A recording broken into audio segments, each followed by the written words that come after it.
Hello, my beautiful Neurofaniers. Welcome to one more episode of the Neurofania podcast. On this episode, I have the amazing Lucas Mack with me. He's a speaker, a coach, and a podcast. The host of a very well-known podcast, and he is on his mission of healing the world through love. Hello, welcome. Thank you for being here. Sister. Thank you for having me, and thank you for connecting with me. I'm excited to be on. Yeah, I really saw the reason, like what called me to connect with you is you speak about some topics that are for me very important. You always speak about love, light, but you make it like very neutral from a very rationalistic, still grounded point of view. And then something that I want to talk about this. We are living in the generation of the masculinity in the world. And I'm going to ask you later about that. And so, but those were, well, and then when I saw that you have like a strong Christian and faith background, that really makes me, I don't know, like trust you. And also, I was honestly, when I reached to you, you have a lot of followers, and my podcast is like, so I was like, most likely he will ignore me, or he won't want to collaborate with me, or because usually, honestly, that's sometimes what happens when people are very grown in this, they ignore people like me. So thank you for. Oh, you're so sweet. Come on. No, I have to say, I have reached out to people that I've wanted to interview, and then they're like, how many followers you have? And I'm like, oh, you're I not, have you're not. nobody. That also tells me like, maybe I don't want to interview you. That's not who I want. I don't want people that are looking at numbers. Like I love the beautiful conversations that we can all have. And so thank you. No, thank you. So okay, so tell us about your message. So you speak about love, and when love is everything false, why for you love is so important and is the tool to heal? Well, I grew up in a really crazy home, a nuts. It was crazy because I was abused. There was a lot of abuse in every category, and severe. Also, though, we went to church every Sunday, and my family was heavily involved in church. And my dad comes from a big Irish Roman Catholic family, but he married my mom, who was Jewish, and was in the evangelical world, and it was just confusing. But there was so much abuse. But then every Sunday, God loves you and Jesus loves you, and then the beatings would happen, or the molestings would happen, or just horrible things, and then go to church again and hear the message, and then see my parents perform, and I knew that this is not okay, and yet I craved to be loved by them. It's really twisted. It's actually, you can cry. It's a very, the Stockholm syndrome is a real thing in every single person who gets traumatized. The world's being traumatized right now, and we are living a Stockholm syndrome in the society by the government. Yes, a societal Stockholm syndrome right now, absolutely. But I experienced that as a kid, and I would do anything everything. I did everything. I to try to get the love from the person that was hurting me the most. And at the age of, I was anorexic at the age of 19. At the age of 20, I attempted to take my life. I couldn't take it any longer. And I tried to drive off a bridge. I took my seatbelt off and I floored it to drive off this bridge into a river. And the semi truck out of nowhere, it's like, we both and I swerve, and it was great. It was the craziest thing. And I was so angry that I missed my opportunity to drive off the bridge. And I was screaming at God, like, you won't even let me die. Like, I was just like I was at the end of my beingness. And hi, sweetie.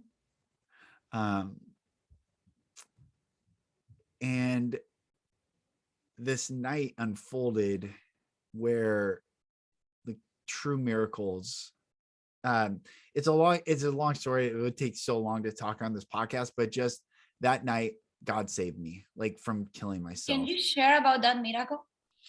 Well, or like what happened? I was always scared my dad was going to kill me, like literally kill me. So was my mom. And so I was afraid that my life would be taken by my dad. And so, and rightfully so, he would tell me, I'd take you in this world. I'll take you out of this world. Like, he would tell me all the time. And I believed him. And you don't have to believe these things happen, really. Oh man, like somebody can do this to the kids. But then he's so charming on the outside. Everyone thought he was the greatest guy ever. It was really twisted and confusing and all sorts of things. But I I was at a community college and I was filling out for my degree. And I had one class that I was taking, this anthropology class. And this was November 11th, interestingly enough, back in 2001. And I was filling out the class, and the anthropology class, and I grew up. So I'm already holding fossils. I'm getting challenged in my worldview of the shorter 6,000 year creationist narrative. And I'm getting really challenged. My faith is getting shaken and everything's being shaken. And there was some accusations about my family going on at the same time, and everything I was just so tightly trying to hold together, just trying to hold it together, just trying to do my best. I was literally trying to hold it together, and everything fractured. In this class that I was in did not fit for some reason. Out of all the 4 anthropology classes that were offered at this community college, one did not fit in the AA degree that I was. And what's ironic is I looked back the day, and I had a counselor fill my course schedule out so I could finish early. And the day he filled me in for this class, there was the biggest earthquake Seattle had ever happened, and the building's shaking. And I'm looking out the window, and there's an elementary school across the parking lot, and these kids are on a playground. I could see the ground going like this, and they were just playing like nothing was happening. And books are coming off the shelf. It was nuts. Hindsight is 2020, because I should have known that was God saying do not take that course. But anyway, I ended up taking it. And so I go to, and I'm scared now because I had already had a college roommate, my dorm. I was going to go to this university. So I was going to finish in the winter quarter, fall quarter, go straight into the winter quarter at this university where my dad went, where my brother ended up going, because that's where he went. And we were like trying to be embodiments of him. It was really strange. But this course wouldn't fit, and I was scared to death. Like I was so scared of what my dad, I'm 20 years old. I had just turned 20 in September, and I'm scared of what my dad would do. It's so nuts. Oh, it's funny saying it out loud, but I was truly scared for my life. And there was just all this deconstruction of everything going on that week. And that was like the last straw. And so I started driving to the college at night. It's pitch black.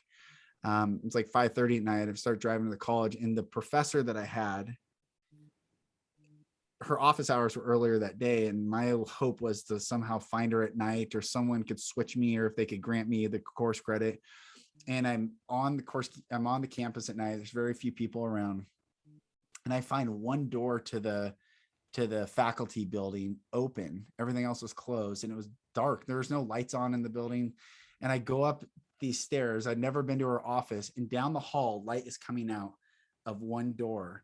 And I look around, she's sitting in there, and I'm like, and I start bawling my eyes out. And I scared her. Poor woman. She never listens to, I scared her. But she said to me, she'd been teaching there for 20 years. She had never stayed that late ever in her office before. And she allowed me to switch into this other anthropology class halfway through the quarter. And so I had 5 weeks in, and I had to finish both anthropology classes for her to allow it, which I ended up doing. And the coincidence of that, the semi truck was there, blocked me. I get to the school. She said she had never stayed that late. I got into this course. I finished this, and it really, and I was still shaken up. I mean, I wasn't like a small attempt to drive off. I floored. I might have been going like 100 miles an hour. When I course corrected, I almost hit the guardrail. It was nuts, and everyone's like, ah, like honking. It scared, I'm sure, everyone. I kept going. So that night changed me, and I ended up taking the next quarter off of school and not going to that college, not going, having that dorm mate or roommate in that dorm. And instead I just became a hermit. I stopped talking to people. I stopped going out. I stopped partying. I stopped dating. I stopped everything. And I just started reading and questioning, and I started reading the Bible for myself for the first time ever. I started like, I would have become the most devout Muslim. I would have become the most devout Hindu. I would have become the most devout Buddhist, or the most devout shaman. I read it all. I read it all. I wanted to know, why are there 500 Bible versions in English language? Why are all these denominations? When did they start? Why are this? Why is that? I started asking why of everything. Why am I who I am? Like, where do I come? It was just like this deconstruction of my own self. And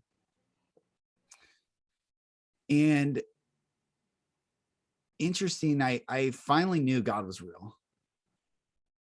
But I was still trying to prove that I was good enough, smart enough. I attempted suicide, and then I just never looked back before 20 years old. I grabbed a knife to kill my dad when I was 17, because he was abusing my mom, and I started bawling my eyes out. I'm like, I'm so sorry. I'm so sorry.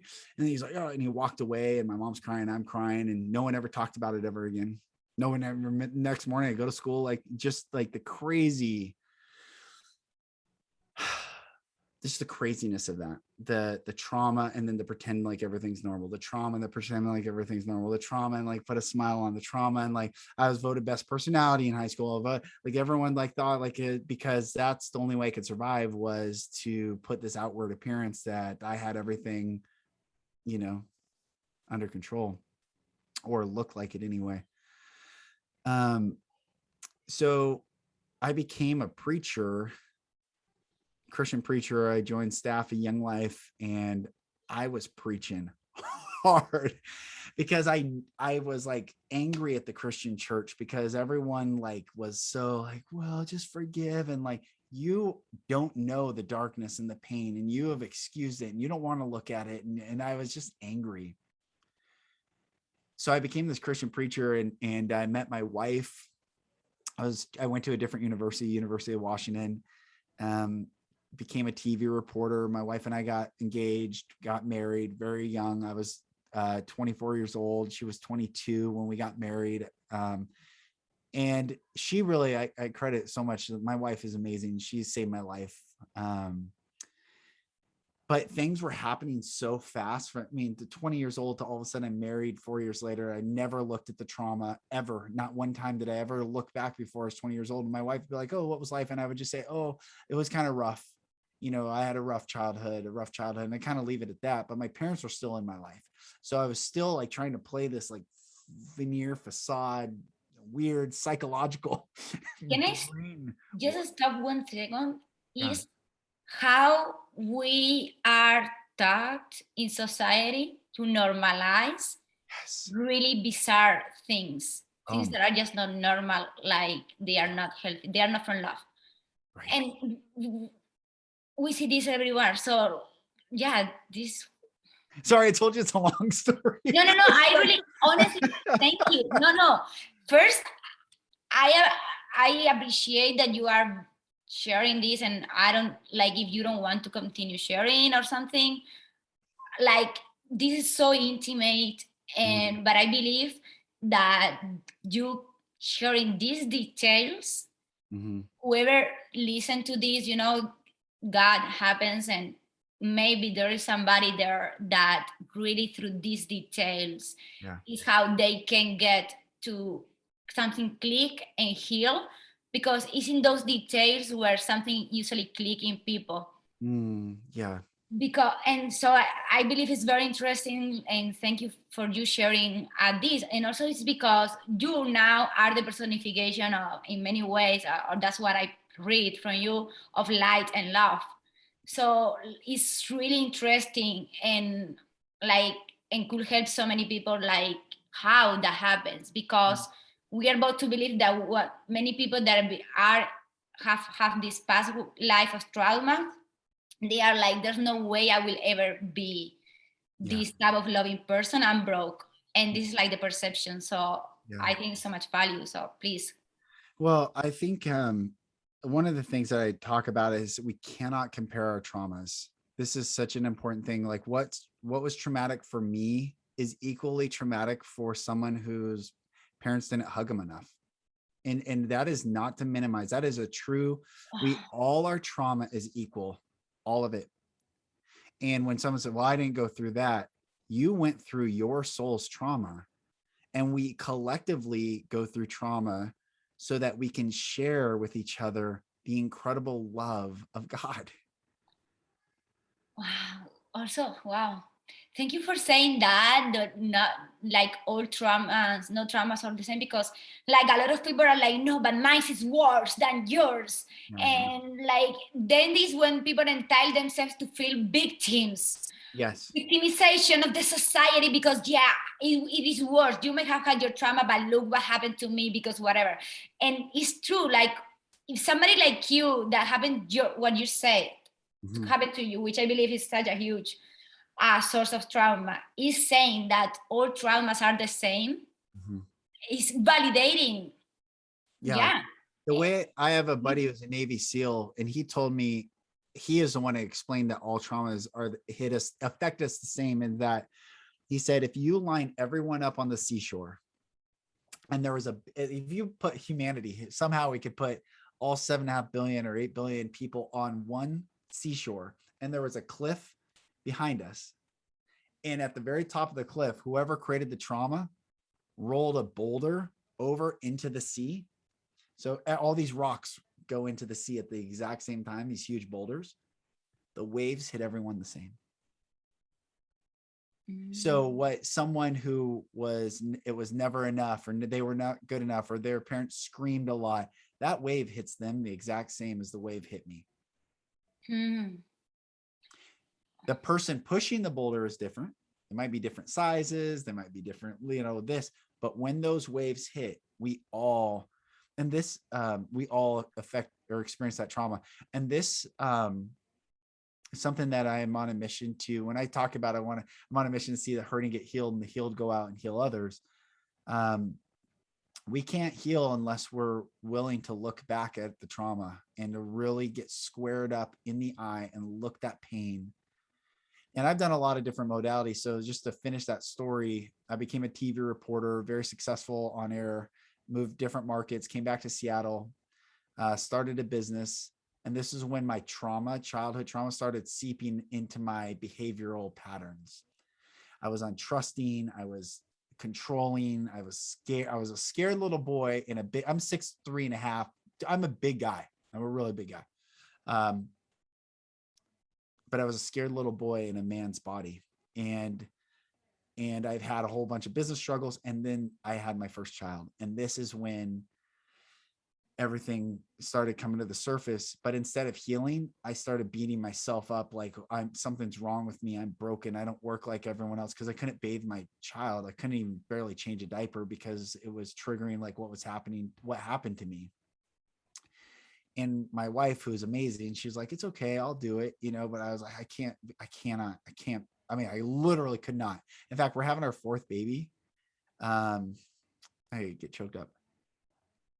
And it will be the first child that I will be able to bathe from when they're born. And man, so when I started having kids, that's when like everything started coming up. And but I started hiding, started drinking, pornography, all these struggles. I was just trying to feel good, and went through a lot of pain in my marriage and different things. And by the time I had my third child, I was just a mess. I was a mess. I looked good on the outside. This was my gift. Everyone thought I was perfect, or, you know, had it all together. Beautiful wife, 3 children, successful business, award-winning, published author, keynote speaker, had it all together, but I was dying inside. And Can I ask you one more question? please, yeah. So when you were actually this happening, you were already speaking. You were already a speaker. Yeah. What did you speak about? Speaking about purpose um, and company culture. And I was speaking about how to inspire people, because I was trying to inspire myself every day. So it was like, get back out there, attack it again, like attack it, just attack it. And like, I was an inspirational speaker. So I'd like light people up in these, you know, hundreds of people or at companies. Thank you. Thank Yeah. you so much for so much honesty and humility, and like, because literally you are, and it's okay, you know, we're humans. This is like Yeah. a journey.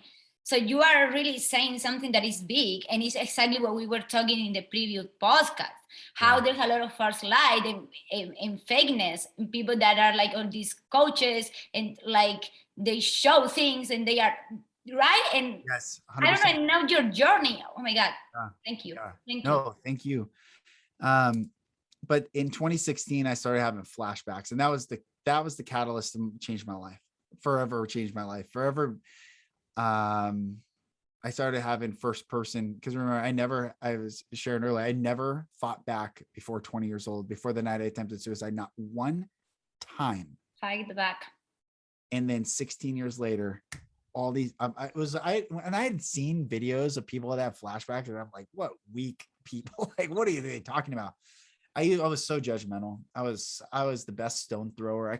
I would stone someone with my words. Like, I was a hurt person. Therefore I hurt a lot of people. And also your wife, such an angel. She's an angel. She's an angel. Legit angel. She oh really my is. God, because She's an angel. She's an angel. She really is. She's amazing. I would not be alive today without her. But I started having these flashbacks, and it was like, the best way I could describe it is, if anyone's ever seen the movie Star Wars, when they go into hyperdrive and it's like, and like the star, like that's what was happening in my mind. And I was back, first person memories of what was happening to me. And they kept coming in layers and more peeled. And it was just like, I was convulsing. I was like, I thought I was losing my mind. It was really intense. And that sent me on a journey of healing. And I went to therapy that week. That was a Sunday. I started having flashbacks. By that Thursday, I was in therapy. And then I went twice a week for 2 years. I never missed a week of therapy. What type of therapy you did? It was typical talking to the therapist. And that was for the very first time in my life. And did it work? You know what it did was show me what healthy behavior was. He would say, I would be like, my spectrum of even conscious awareness of what a father was so limited. And I hated myself. I didn't want to be what I had, these natural instincts. I would get explosive, and I'm like, and then I hate myself. Like, where is this coming from? And so he would say, well, a healthy father would do this. And it was like someone inserted a rod into my brain, like something not in me came in, and I was like, yeah, that totally makes sense. Like, so it helped me broaden what the spectrum of, I just say it taught me what healthy behavior was. I didn't have someone, it was interesting. I'd never trusted men. And here I had a male therapist. And I trust he was such a gentle soul. It was like God ordained, this gentle soul to be there with me. And he would say, well, a healthy father would do this, or what healthiness is, or he said healthy aggression. Cause I was like a golden retriever. I was such a people pleaser that I would do anything. Literally, you know, we talked about not putting the oxygen mask on. I would hold my breath so other people could have theirs. Like, I would not breathe. And one day throughout this 2-year journey, I had this vision. I just went for a walk. I didn't even know where I was going. I was walking and walking, ended up walking 4 miles to this grocery store. But on the walk, I realized that I'm a golden retriever. And then I would get on my back and I would tell other dogs, I'm not a threat to you. I'm not going to hurt you. And then they would bite me. And instead of me like stopping them to bite me, I would get deeper into the dirt. Like I would try to like become flat. Like, why are you hurting me? I'm not going to hurt you. And I kept attracting all these abusive men in my life and business and this and that, because energy doesn't lie, and God will give us everything that we need until we wake up and realize, and the therapist said to me, he said, what dogs really do is something called healthy aggression. And I'm like, healthy aggression? He goes, a dog doesn't just bite you. He said, dogs that might be broken, but a healthy dog bares its teeth and says, you're coming too far. That's enough. Did they like, right? Yeah. That they give a warning. And I was like, just me hearing that, this seems so simple. I know I was like, yeah, dog. For me, giving, because I didn't want to be like my dad. And any aggression scared me. So you wanted to be very gentle to everybody. I learned I was like docile and pathetic, like really. And I learned what boundaries were. I have so many books on boundaries and say no. And I had to learn all of these things. So therapy helped me with that. But then when I went to an emotional intelligence program, I kind of ran out of therapy. I had read the Bible for the 7th time. I used to pray 2 hours a day, an hour in the morning, an hour at night on my knees, read. And still I was broken. And so I went to this emotional intelligence program, and the suicidal thoughts, I say this in my podcast, they never left me. At any time I was willing to leave this earth, at any time. And I just hated myself. I hated that I felt broken. I hated that I felt wired differently than every single person. I felt like everyone else was thinking like their brains worked and mine didn't work. I didn't know why I couldn't bathe my kids. I didn't know why I didn't want to be home. I didn't know why I became a workaholic. And I just didn't understand like what's wrong with me. Something's wrong with me. And my wife be like, why don't you want to be home? And I'm like, like I know I should want to be home, but somewhere in me is like, home's not safe. And so I went to this emotional intelligence program that my buddy, the Navy SEAL, went to, and he told me about it. And it was like the last thing. If it didn't work, I wasn't coming home. I was committed on that. I even wrote it in a journal, and like, this is the last thing. If this does not work, because I could give you a dissertation on the Bible. I could give you a dissertation on Christianity. I could give you a dissertation on religions and where they all come from. I can give you a dissertation on all these things, modalities, New Age, spirituality, witchcraft, Luciferianism, Wicca, the occult. But I was like broken. I was like, something was wrong. And so I went to this thing and I went hard in the paint. And it was the first time. I mean, keep in mind, I was in church my whole life. I was on staff for churches. I was a worship leader, all these things. But it was the first time where I ever went to some place that I experienced unconditional love. Where they just said, just let it out. What was this place? It was called Ascension Leadership Academy in San Diego. Beautiful people, Jenna and Brad Phillips Ballard. Jenna Phillips Ballard and Brad Ballard run it. And I recommend people do it to this day. I think it's an incredible thing. My wife ended up doing it. It changed her life. It changed my life.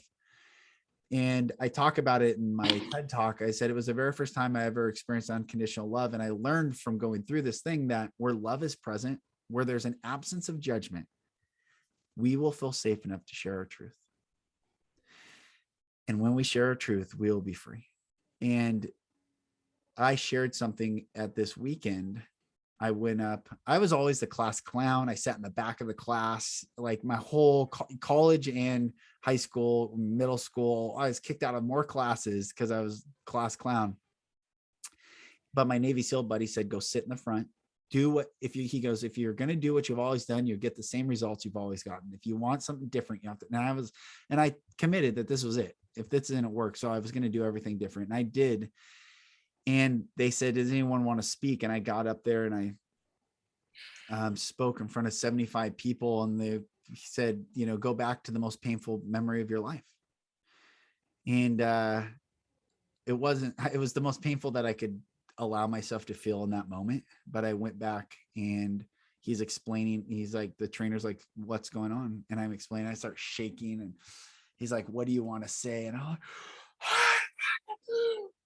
like, I have never expressed like, it like came out volcanically out of me. Like I have chills right now, like this, I have chills on the top of my scalp. All this anger, all this hatred, all this pain, all this wounding, all this inadequacy, all this stuff just came out. And people are starting to bawl their eyes out as I can hear them, but I'm in my own space doing this work and people are starting to cry. And he said, what else do you want to say? And I thought I was done. And he's like, what else do you want to say? And to this day, this is Michael Strasner, he's this incredible facilitator and trainer. And I knew what else I wanted to say. And I have never uttered these words out my mouth ever to anyone. And I said, I fucking wish I killed you.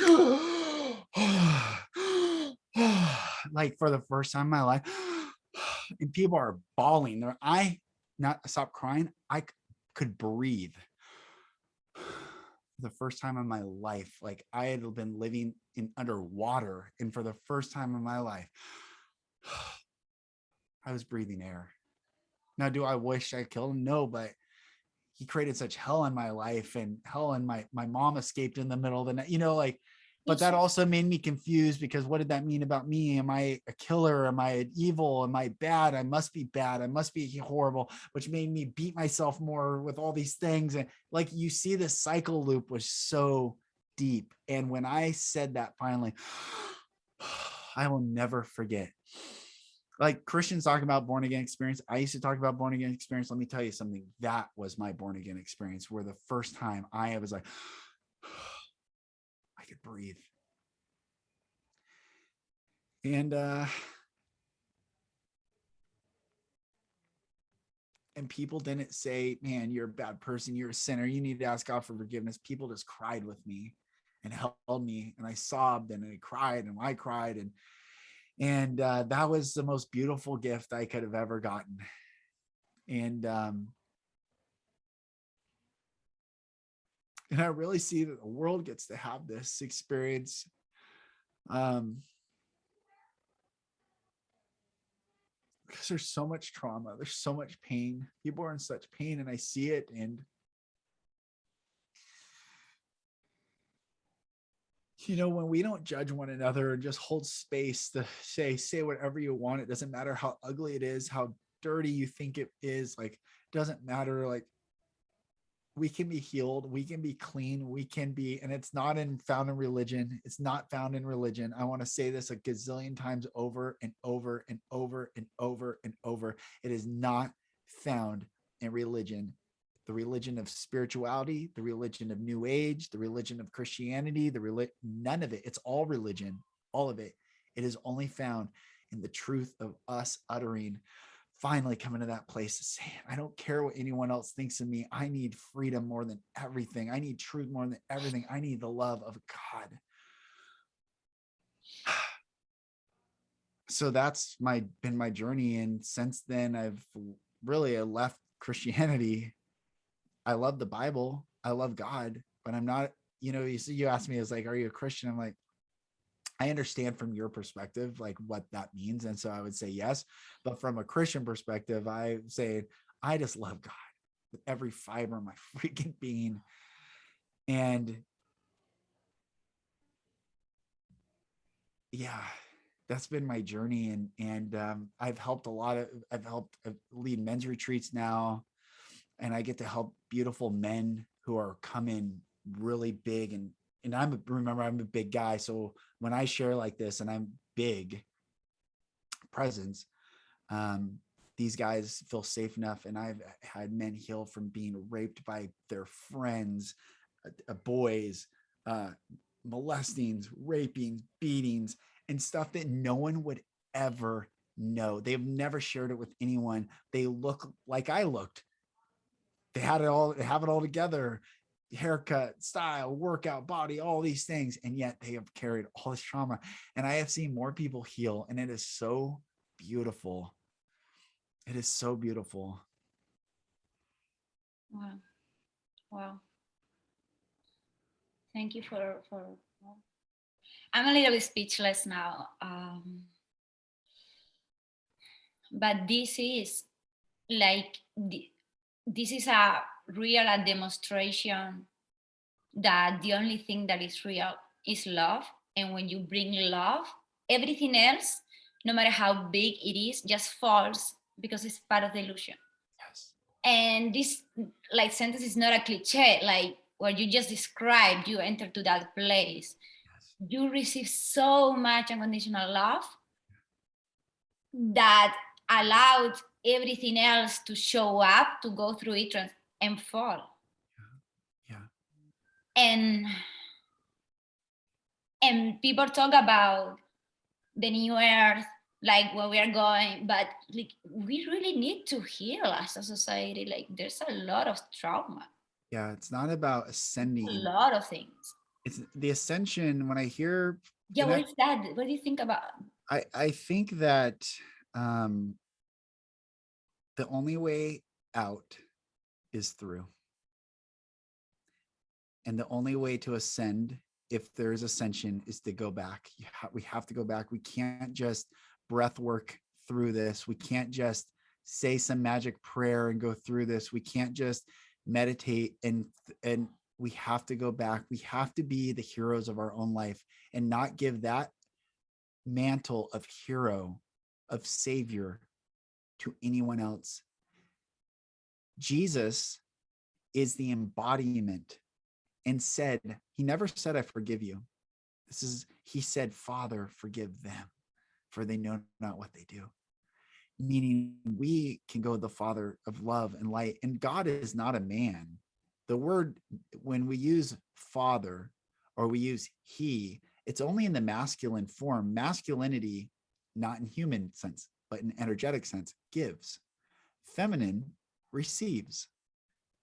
But also in the receiving of feminine, it also gives. And in the giving of masculine, it also receives, because it's one. And this is the oneness of God. God is one. And so when we refer to he, it's like the unconditional love giving is the masculine, but the unconditional receiving of everything we give to God is the receiving.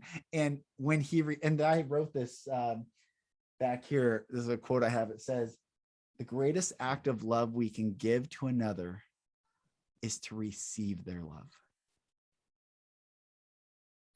Yes, because it hurts when you want to give. I think that there's nothing more disappointment for me when you give a gift to somebody and they don't receive it. Yes. I think that's one of the most, it's painful, right? Yes. It's painful. Yes. And think of the compounded, every time you open a door for something, they say, no. Every time you give a compliment, they say, no. They're blocking and stifling the love to continue throughout the world right now. And when we come to that place of just saying. But this is the thing, like for some reason, something in society tell us that like be sufficient, having everything, and like this is that. And then why. It's like don't receive. And this is why. Okay. This is important. I'm glad you've brought this up. When we're born, we are wide open. We receive, a baby cries till it gets what it needs. It receives its mother's, in a healthy environment, receives its mother's warmth, receives milk, receives food, receives until the child gets old enough where the parent who has the mantle of being the unconditional love of God strikes the child, verbalizes the child, corrects the child, not from a place of love. Correction is not bad, but not from a place of love, from a place of right and wrong, pleasing or unpleasing. And what happens is that child who is wide open, vulnerable, receiving, closes up the vulnerable side, because we learn early on to be vulnerable is to experience pain. So we close up the feminine side of us and we go into the masculine side to try to satiate the feminine side. We'll take everything: career, money, promotion, houses, materialism, relationships, this and that. We are trying to satiate our lack of vulnerability to come back and say, and in that wounded masculine, we have become unable or unwilling to receive again. And it's not until, this is why I do believe that there's this narrative of the divine feminine rising. It has to rise. If it doesn't rise, we will continue in this masculine left brain analytical, and it will create war, division, pain, trauma. The feminine has to rise. We have to go back to that place of receiving so that we can give, because we can't give that which we do not have. So if I don't put the oxygen mask on myself, I'm dead. Then you will die. And at this emotional intelligence training, because I used to preach that the what is morally wrong with society is every time you fly on a plane and they say put the oxygen mask on yourself before you put it on a child. I would talk at my company. I would write that I viewed that, because I was so about giving, that was a moral. You're supposed to protect the kids first. Yes, exactly. And right. I was like, well, yeah, I'd rather put it to the kids first. So at this emotional intelligence training, they didn't talk about this, but I just had this, it came back to my mind, and I had this vision that I'm on the plane with my oldest daughter, and the plane goes down. And as the plane goes down, I put the oxygen mask on her. The plane crashes and she survives, and I die. And as they're walking, and I could see this vividly as she's walking around and people are kind of walking. That's a dream? around. This is a vision, yeah, or a dream or something. Like it flashed in my eyes. As she's walking around, people are like slowly walking around this wreckage. She sees a dad with a little girl, and they come up to my daughter and they say, "Are you okay?" And she's crying, and they're like, "Let us help you." And my daughter asked the little girl, "Why is your dad alive?" And she said, "Because he put the oxygen mask on himself first and then put it on me." And in this vision, I saw my daughter ask, "Why didn't my dad love me enough to do the same?" Sorry, why didn't my dad? My dad loved me enough to do the same. Because I left her with that wound of a no father. She still lived, but so did this other girl, but so did her father, because he put it on himself. So I continued this trauma loop, thinking it was virtuous, but it was not virtuous. Wow, that's so powerful. Yeah, I mean, I asked you a question before, what is the healthy line between what we were talking about, like the new age that is all self-centered versus some Christians are all servants. And yeah, we are meant to serve, but there's a healthy part, and this is the healthy part, like really thinking 100% that only that, yeah, because what is like the child survive without his father, right? That's also trauma. Right. Yeah. Like it. Yeah.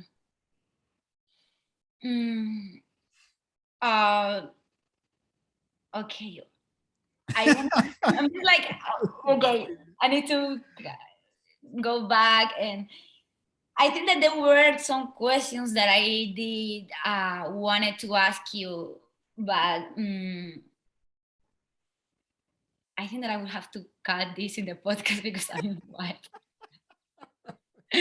I will cut this. Like right now I don't know what I was gonna say. No problem. Sorry, I know it's a lot and it's probably heavy, so I try not to be, but you know, when you ask, like, that's the story, that is the story. It's a long story, but it's the truth. Yeah, and thank you for sharing. I feel this can be life-saving for people. Like really, I'm gonna do my best to share this podcast. I don't. Thanks. So and you say, okay, I'm back. So right now, as I say briefly in the other one, like I am like, okay, there's deception in the New Age. I want to embrace Christianity, but there are fields in Christianity that just don't sum up.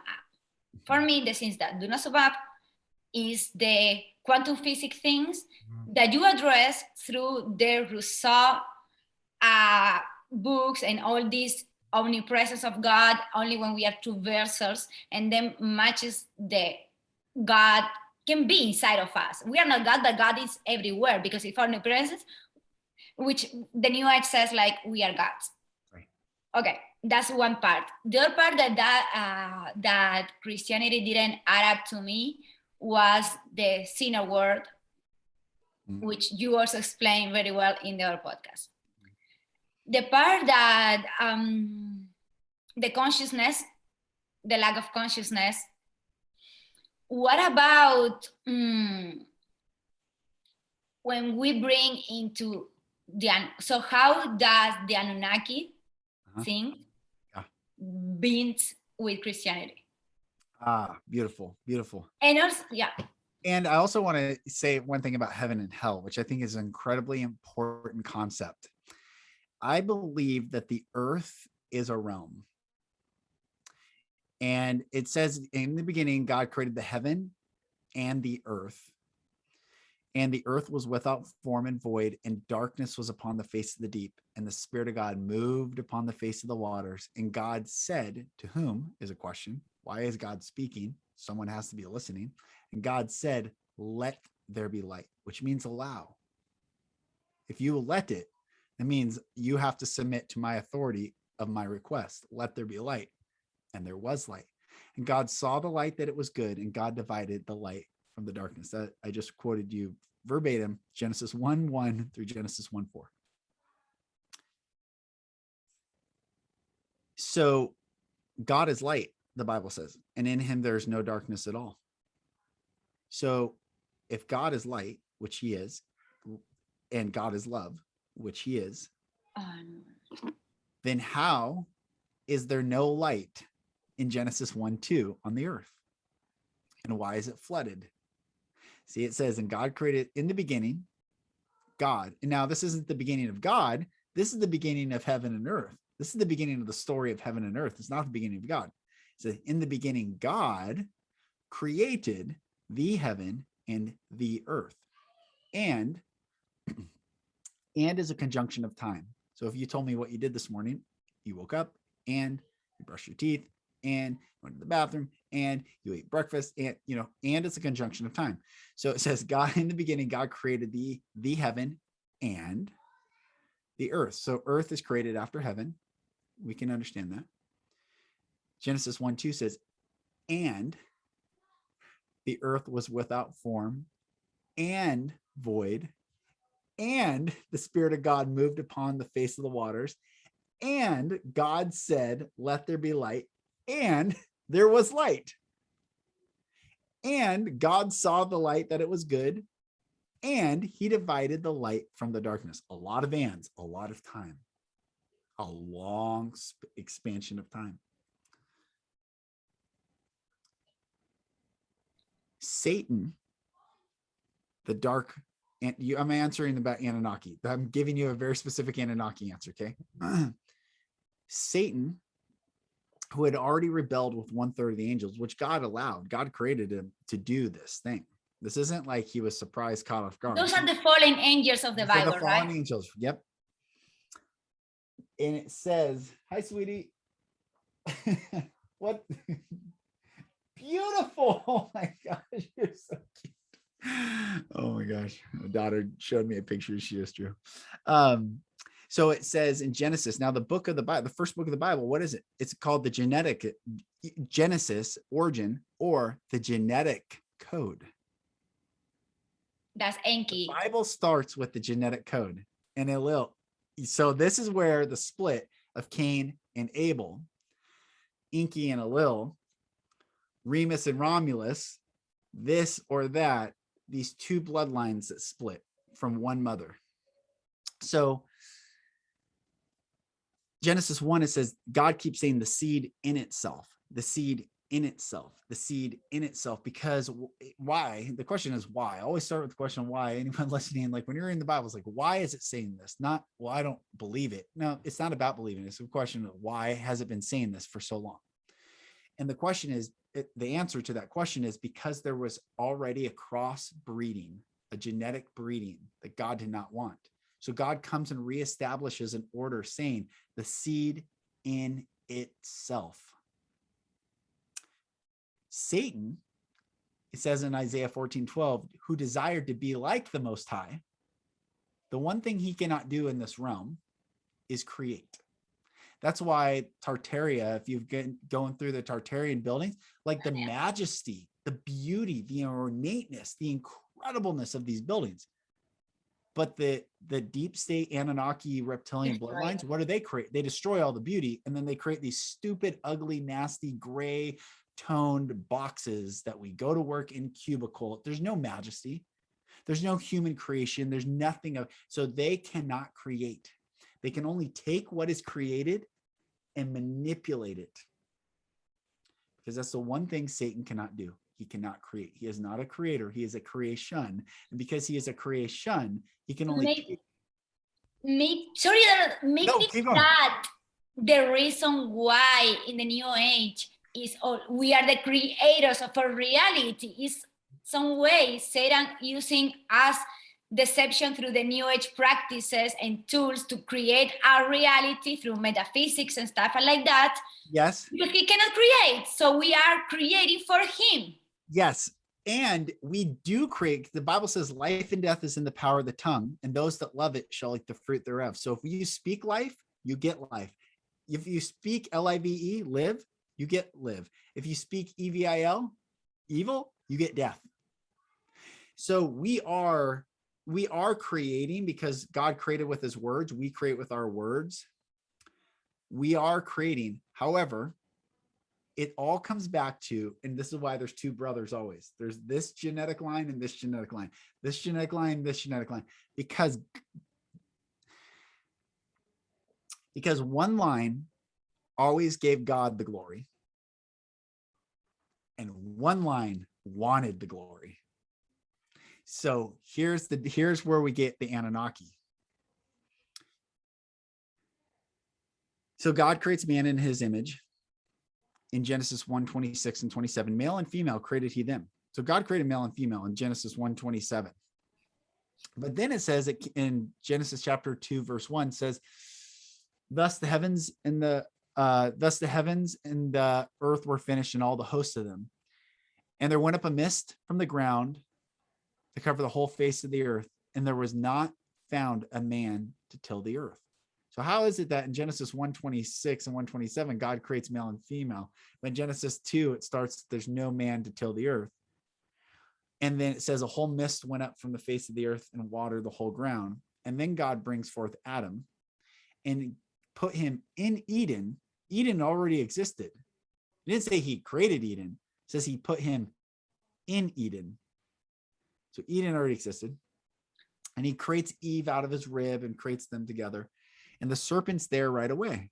So he was already existing. So Satan's already existed. So when God's talking to the world, when he's saying, let there be light, let the waters bring forth this, he's talking to the ruler of this realm who came down to this realm, which is Satan, one of the many fallen angels. And think of this, every planet that we have in our solar system is named after a fallen angel. The only entities, to any atheist, this is what you cannot answer. Regardless of what you believe, and this is not to trigger, this is truly, you cannot answer this. Why is it that every planet is named after a fallen angel except the three entities named by God himself in the book of Genesis? Sun, moon, earth. If God wasn't real, if the Bible wasn't true, then why have they have changed BC and AD. They have erased all of history and redone all things, but they cannot change that which God has ordained. Sun, moon, and earth belong to the Most High. And Satan and those fallen angels came to this realm and was there with Eve right away. And she told God, the serpent beguiled me and I did eat, which means lustfully enchanted, which many believe, and I believe, that the serpent raped Eve. That's why in Genesis chapter 3, verse 15, God tells the serpent, I will put enmity between thy seed, the seed of the serpent, and her seed. And then she has Cain and Abel. Abel was of Adam's line. Cain was of the serpent's line. And Cain was so powerful that when God drove him from his face, God drove him from the presence, God's presence. It says he built a city and named it after his son, Enoch. So this is a powerful person on the planet. So powerful. And there are so many people. This is not the story of the origin of mankind. This is a story about two lines. The line, the genetic code that gives God glory, and the genetic code that takes the glory away.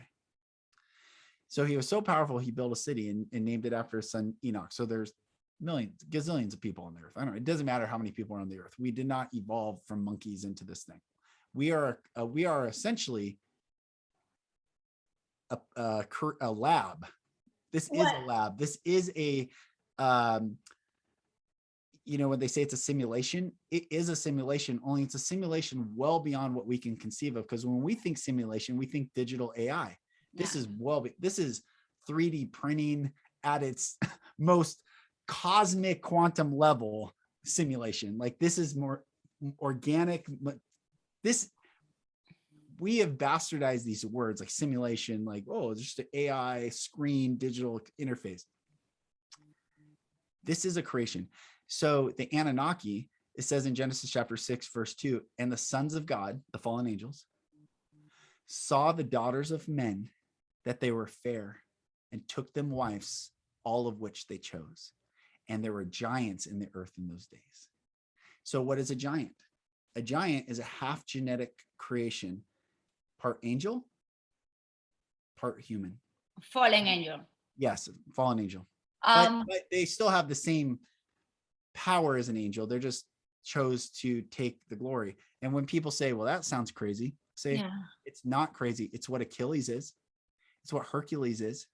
We already have these. We have been worshiping the Anunnaki in storylines in all different realms. Hercules, god of his son, his father Zeus, and his mother Athena, or whatever, So half man, half God is this hybrid. Mm-hmm. What's cool though, and I'm going on a tangent here, but what's cool, so they've always existed. What's cool is the natural man, you and I, the natural human, when we heal, when we face our trauma, when we come back to that place of unconditional love of God, we supersede all their powers, because love covers a multitude of sin, the Bible says. So when we walk in love, it doesn't matter how much power the source that they can take, and they have a lot. Love supersedes it all. So where's the original Bible really, like Bible from God, comes from?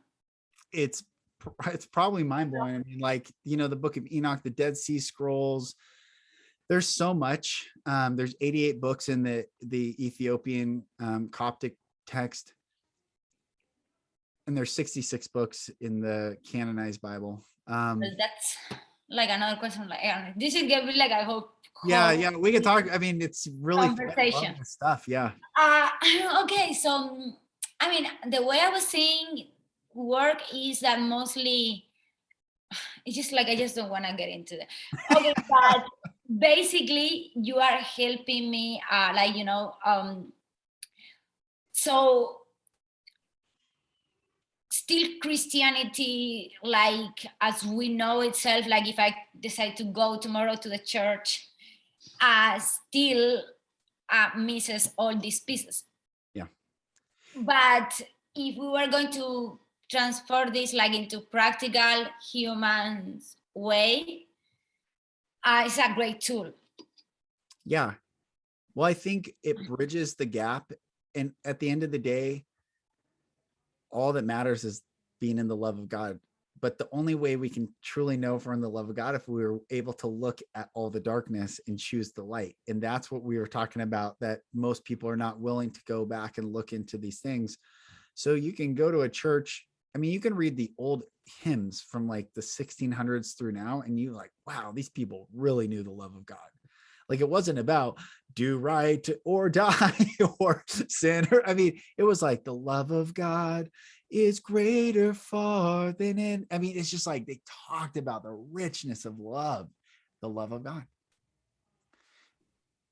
So I do say that if you want to know the love of God, we must first find the God of love, not the God of religion, not the God of Christianity, not the God of right and this and heaven and hell. And I do want to say that earth is a realm, which is why Jesus says, when you pray our Father which art in heaven, hallowed be thy name, thy kingdom come, thy will be done on earth as it is in heaven. So we are bringing down heaven in this realm, which is why it's quantum, which is why quantum physics, literally, or you can create hell on earth. People think that hell is a state beyond the body. No, there are some that live in hell, that are creating hell, that are tormenting right now here on this physical plane. It is not a space beyond. It is, but it's also here now. When a Christian tells like this person that tell me, oh, because if you don't, okay, first, how does it look accepting Jesus in your heart?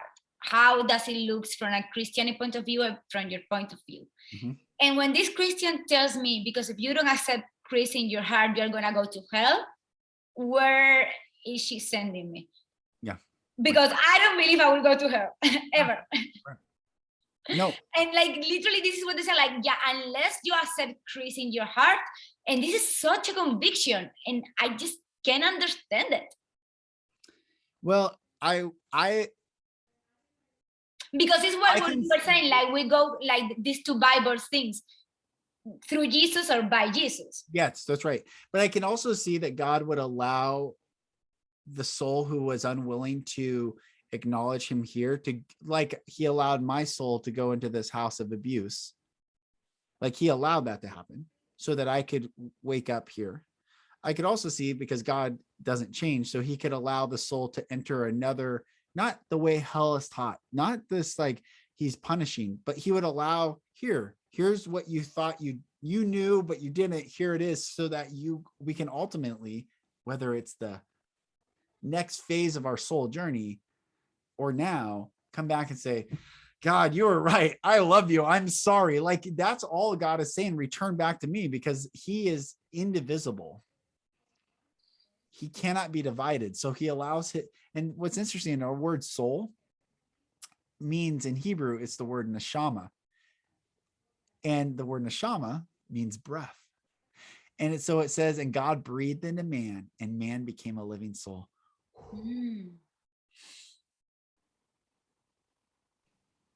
So when we say namaste, it's literally the acknowledgement of the soul that is within me, the light, the divinity, the God breath that is not mine. I am just a vessel for this. Honors and sees the God breath that is within you. Okay. Oh, that's the God breath between. Yes. Versus like some in New Age, they would say like the God in you. Right. You are God. Right? You know, like you're the end versus the means. Yes, that's right.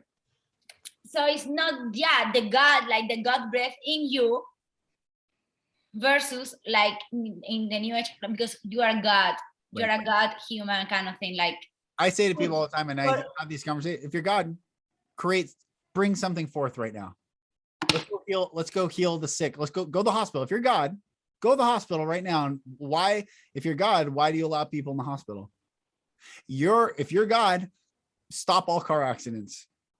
You're not God. You come across, so tell me a little bit your experience about. people that, I mean, I include myself, like I am in the process for redefining a lot of my values and stuff, because I'm like, maybe I was wrong. I was wrong 100%. So what do you tell, like, how is it, have you came around this? Well, I say we are made in the image of God to co-create with God. No doubt about that. Absolutely. Well, the Christians will say that's not, because I was watching like one of the podcasts, she's very Christian, and like, and they are like, no, we are not co-creators. I'm like, well, you know, like they deny it. It's because they don't know their Bible. The Bible says that whatsoever man soweth, that shall he also reap. God is not mocked, for whatsoever man soweth, that shall he also reap. Life and death is in the power of the tongue, and those that love it shall eat the fruit thereof. What we put forth, we receive. It's the law of sowing and reaping. It's the karmic law. It is all the same thing. But Christians have been conditioned over time to believe, because they are living in fear. That's all it is, fear. And the Bible says perfect love casts out fear. And God has not given us a spirit of fear, but of power, love, and of sound mind. How do we have a sound mind? What is sound, by the way? A vibration. Sound is vibration. So a sound mind is a mind that vibrates in truth, that is truly in the vibration of truth. So God has not given us a spirit of fear, but of power, love, and a sound mind. Why? So that when we walk in love, we create a world of love. We call others forth. Come out of the shadows and heal. Share your pain and heal. Come out. Let's go. Let's rise. Not waiting for ascension in the fifth dimension, which I'm not saying those things aren't real and true and coming, but you are the one to bring it forth. You choose. You do the work. I do the work. We do the work together. And that is how we rise. And this abdication of power, no, someone else is going to save me. The pastor says, the church says, this says, I say, show me the verse. And if you cannot find the verse, don't talk about it anymore. I already said that there's no verse in the entire Bible that talks about original sin. We are not born sinners. We're born beautiful, pure, and holy. And we have free will. And we chose to transgress or trespass beyond the line. Of course, we all do it. Why? Because we want to know, if I touch it, will I burn? Okay, let's not touch it. God's saying, I have allowed all things so that you can come back to me and say, oh, you're right. Yeah, it's like a father with a kid. Like the father says to the kid, don't do that. And I'm like, I'm gonna do it. Yeah. Right? It's the same thing. Like God says, don't do that. And we are sons of God, we are doing it. So we are technically being disobedient to God, but that's part of the process. That's it. Because all things go back to Him. Yes. And to say you're right. To do all these mistakes, because it's not until your kid puts the finger, maybe, and something happens to him. That's right. That's right. And so, yeah, I guess, yeah.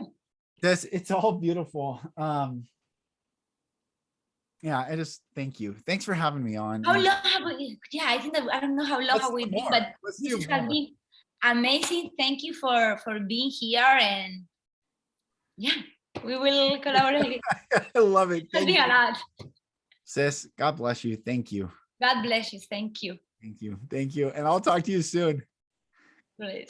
Okay. Thanks.